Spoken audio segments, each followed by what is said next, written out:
Okay.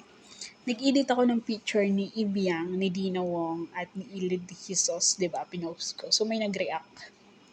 Sabi niya fake news daw yun. Ang caption ko naman doon sabi ko kung ganito ba naman ginagawa nyo, di pinapaboran ko kayo. Like, yung mga bashers kasi, sabi ko, sa isip ko, mas okay nang ganun yung mga pinapalabas nyo, na parang okay sila.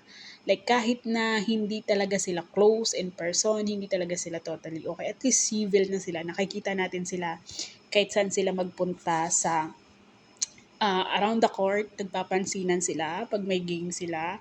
Nagtingingitian na sila, unlike before na walang kibuan. At least kumbaga sa iba sinasabi nilang kaplastikan lang yon, eme-eme lang nila yon kasi nga professional. At least nagpapaka-professional sila.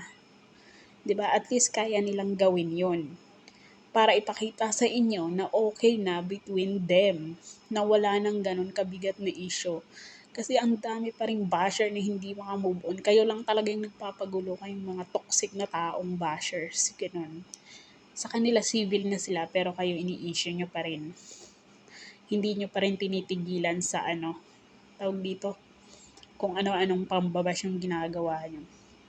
Sabi ng iba, dahil daw doon sa ginagawang yun, nababash yung ibang, yun nga, nababash yung bawat isa. Like, walang masama doon sa pag-edit nun, kasi wala namang masamang sinabi or ginawa nung inedit yun, or wala namang makita masama doon sa edit na yun. Nagiging masama lang siya kasi kay kung paano i-post ng ibang mga toxic fans at ng ibang mga siraulong diehard fans daw yan, pero nagtitrigger ng mga basher. So, yun. Nakakaloka kayo.